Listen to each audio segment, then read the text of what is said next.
Hello friends, मेरा नाम है प्रणव पाठक और मैं आप लोगों का स्वागत करता हूं अपने चैनल मैथमेटिक्स विद प्रणव में। 12th क्लास की फ़िज़िक्स हम लोग पढ़ रहे हैं। Coulomb's law and electric field chapter को मैंने उठाया है, जो सबसे पहला चैप्टर है। अगर आपने मेरे पिछले लेक्चर्स को नहीं देखा है तो उन्हें यूट्यूब पर टाइप करके सर्च करके देखें और तब यहाँ आएँ, तब आपको बातें समझ में आएंगी। तो आइए आज हम जहाँ तक कल क्रम को रोका गया था उससे आगे बढ़ाया जाए, काम को आगे बढ़ाया जाए। कल मैंने आपको इलेक्ट्रिक फील्ड के बारे में समझाया था। इलेक्ट्रिक फील्ड क्या होता है? एक्चुअल में जब कोई चार्ज आपका मान लीजिए होता है, जैसे ये चार्ज Q1 है,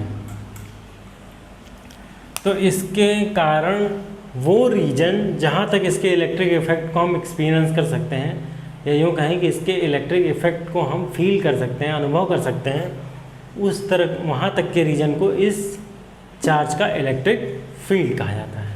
अब मान लीजिए यहाँ पे एक चार्ज Q2 है, यहाँ पे एक चार्ज Q3 है और यहाँ पे एक चार्ज Q4 है।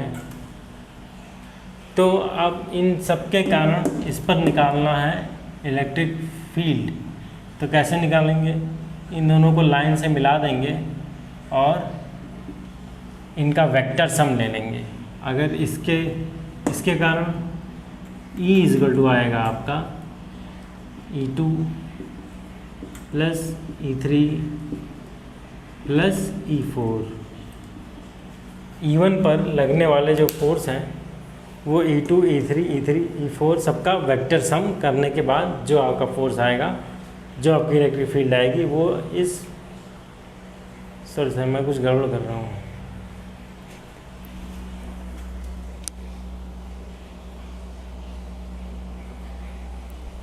हाँ, इस चार्ज पर सभी चार्जेस के कारण जो इलेक्ट्रिक फील्ड इंटेंसिटी होगी, विद्युत क्षेत्र की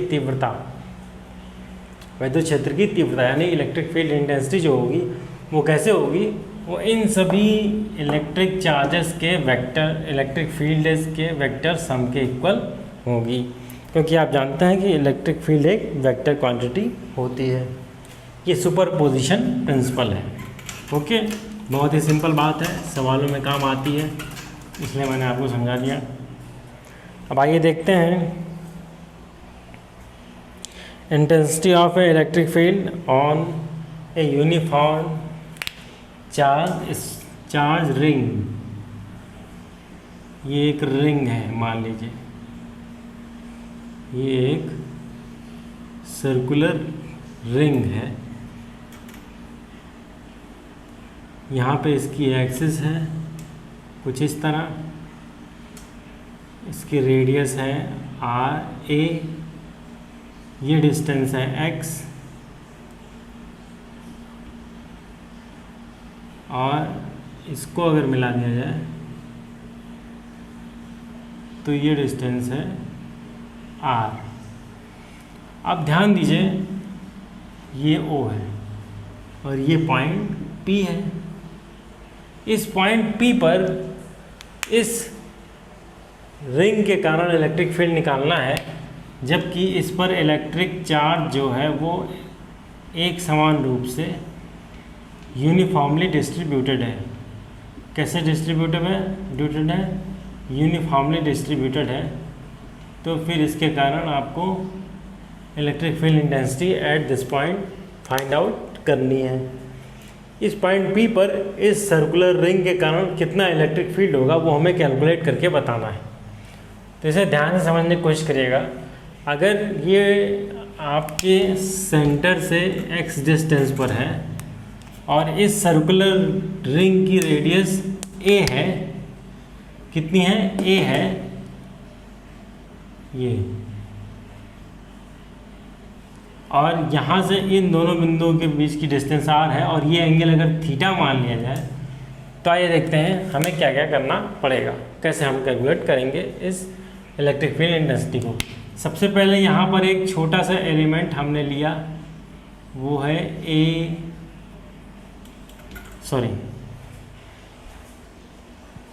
AB एलिमेंट है AB। छोटा सा एलिमेंट हमने लिया AB, ये ये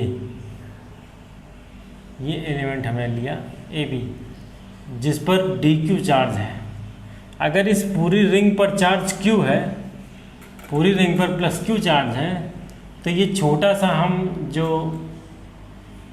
हम पोर्शन ले रहे हैं, एरिया ले रहे हैं, उस पर डी क्यू चार्ज हम मान रहे हैं। डी क्यू चार्ज उस छोटे से रीजन में, एरिया में जो है वो यूनिफॉर्मली डिस्ट्रीब्यूटेड होगा।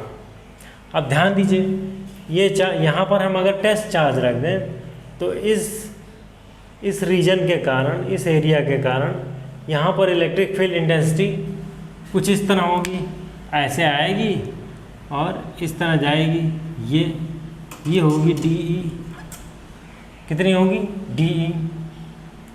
अब इलेक्ट्रिक फील्ड इंटेंसिटी को हम, चूँकि एक वेक्टर है, तो उसे हम दो पार्ट्स में डिवाइड कर सकते हैं। एक पार्ट ये होगा डी ई साइन थीटा,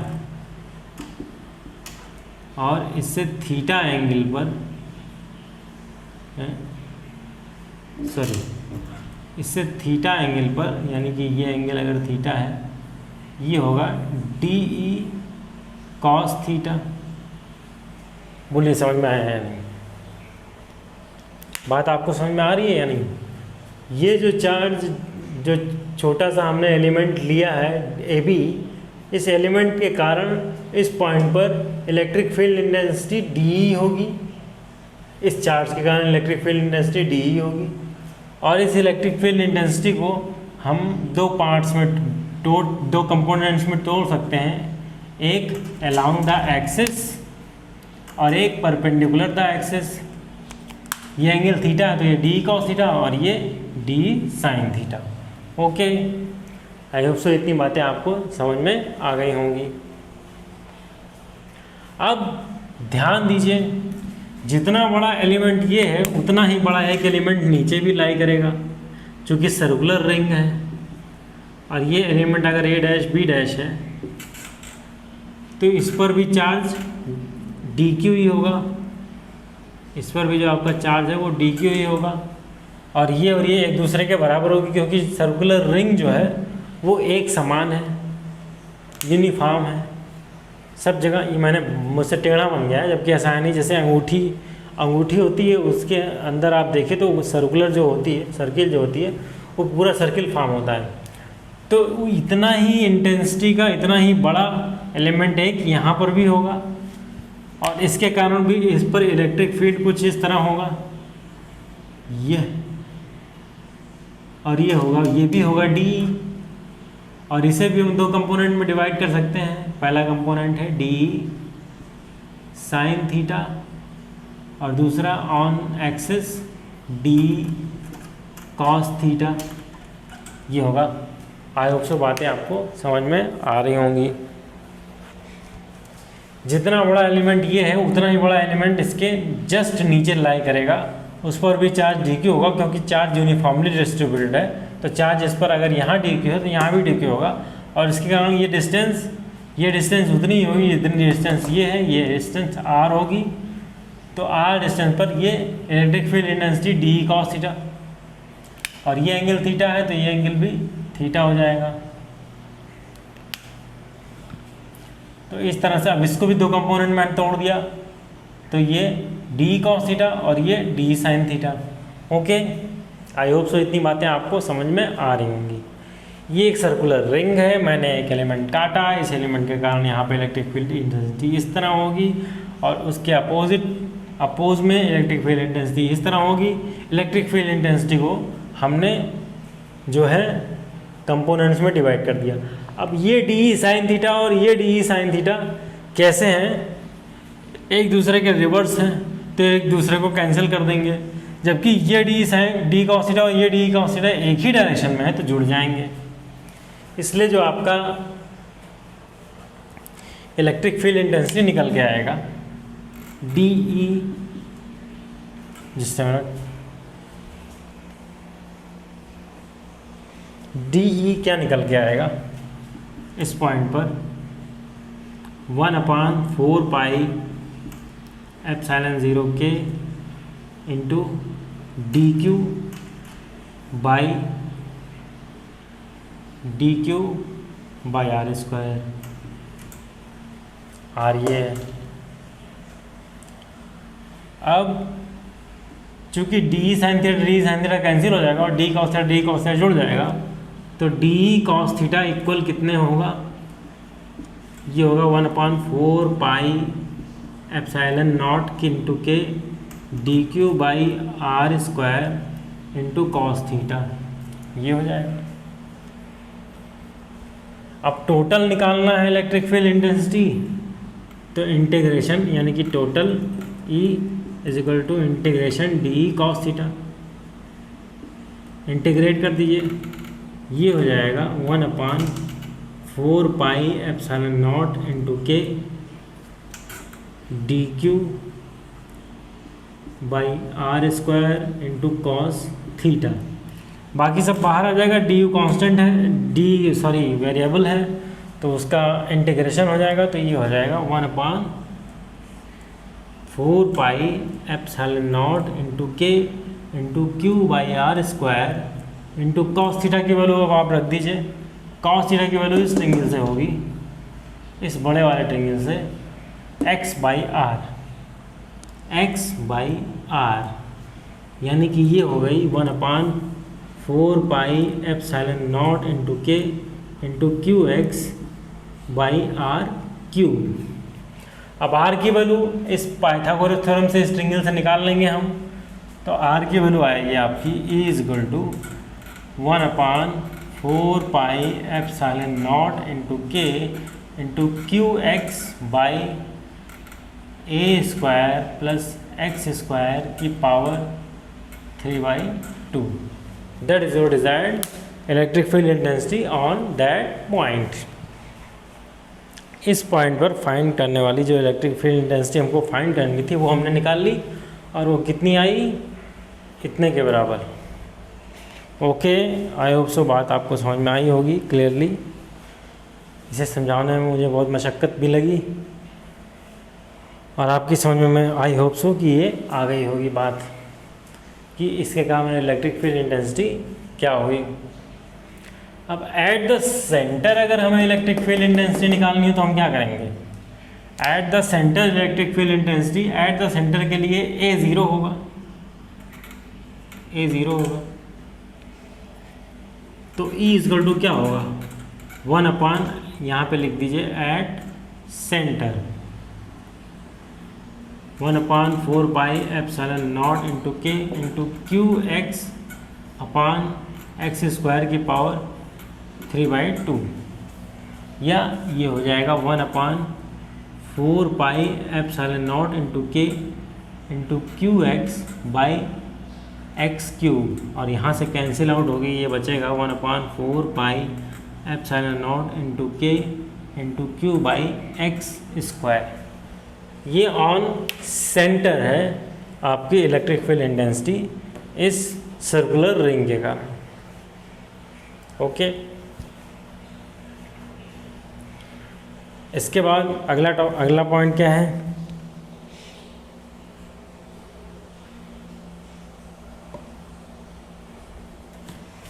अगर पॉइंट P इसके सर्कुलर रिंग से बहुत ज़्यादा डिस्टेंस पर है, तब क्या करेंगे हम, बहुत ज़्यादा डिस्टेंस पर होने से x जो है वो a से इतना ज़्यादा बड़ा हो जाएगा कि a को x के कंपैरिजन में हम नेगलेक्ट कर सकते हैं, तो वहाँ पर भी A0, और यही आपका रिज़ल्ट होगा, यही आपका रिज़ल्ट वहाँ पर भी होगा।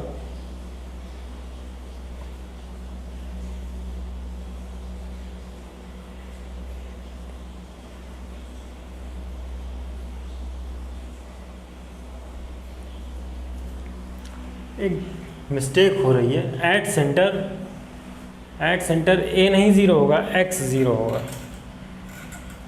एट सेंटर A नहीं 0 होगा, x 0 होगा, और x के 0 होने के कारण इलेक्ट्रिक फील्ड इंटेंसिटी 0 हो जाएगी, और ये होगा पॉइंट अगर x is very very much greater than A, तो ये लागू होगा, ये अप्लाई होगा। और जब एट सेंटर होगा तो एट सेंटर x 0 होगा, तो इलेक्ट्रिक फील्ड इंटेंसिटी 0 हो जाएगी, और जब x बहुत बड़ा होगा, is much greater than a, तो ये अप्लाई होगा। ओके, आई होप सो बात आपको अब समझ में आ गई होगी क्लियरली। मैं आगे चलता हूँ। अगला टॉपिक है हमारा electric dipole.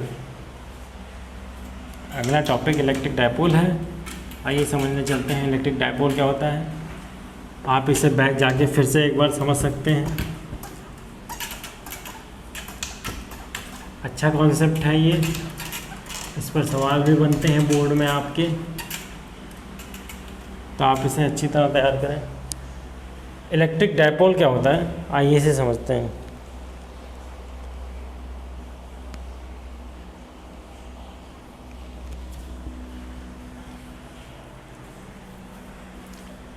Electric dipole, electric dipole ये क्या होता है, आइए इसे समझा जाए। इलेक्ट्रिक डाइपोल क्या है? अगर 2 पॉइंट चार्जेस, एक -q और एक +q, यानी कि दोनों की क्वांटिटी इक्वल होनी चाहिए, वो एक दूसरे से बहुत छोटी दूरी यानी कि 2l डिस्टेंस पर अगर रख दिए जाएं। क्या कहा मैंने कहा कि अगर 2 चार्जेस -q और +q समान इक्वल, उनका जो मैग्नीट्यूड होना चाहिए वो इक्वल होना चाहिए, लेकिन साइन जो हो वो अपोजिट हो, और उन दोनों को एक बहुत शॉर्ट या बहुत स्मॉल डिस्टेंस, वो डिस्टेंस हम मान रहे हैं 2l पर रख दिया जाए, तो इससे एक सिस्टम फॉर्म होता है जिसे हम कहते हैं इलेक्ट्रिक डाइपोल। और उसकी डायरेक्शन होती है माइनस से प्लस की ओर, माइनस चार्ज से नेगेटिव चार्ज से पॉजिटिव चार्ज की ओर उसकी डायरेक्शन होती है। और अगर दोनों के बीच की दूरी 2l है तो इलेक्ट्रिक डाइपोल मोमेंट उनका P वो 2q इंटू L या q इंटू 2l या 2ql हो जाती है। ये होता है electric dipole.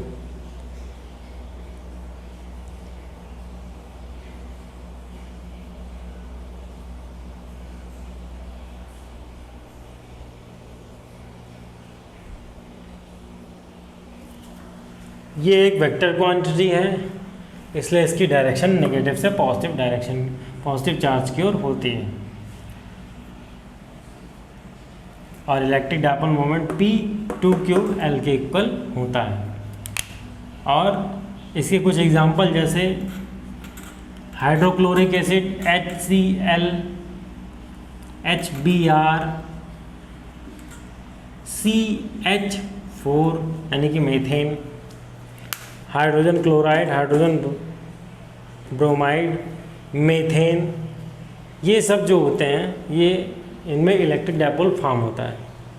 Electric dipole form होने का मतलब एक माइनस अणु, एक मॉलिक्यूल माइनस का, एक मॉलिक्यूल प्लस का, वो दोनों एक दूसरे से बहुत छोटी डिस्टेंस पर होते हैं। आप जानते हैं कि एटम के अंदर या मॉलिक्यूल के अंदर जो होती हैं जो वस्तुएं, जो चार्जेस होते हैं वो बहुत छोटी डिस्टेंस पर होते हैं।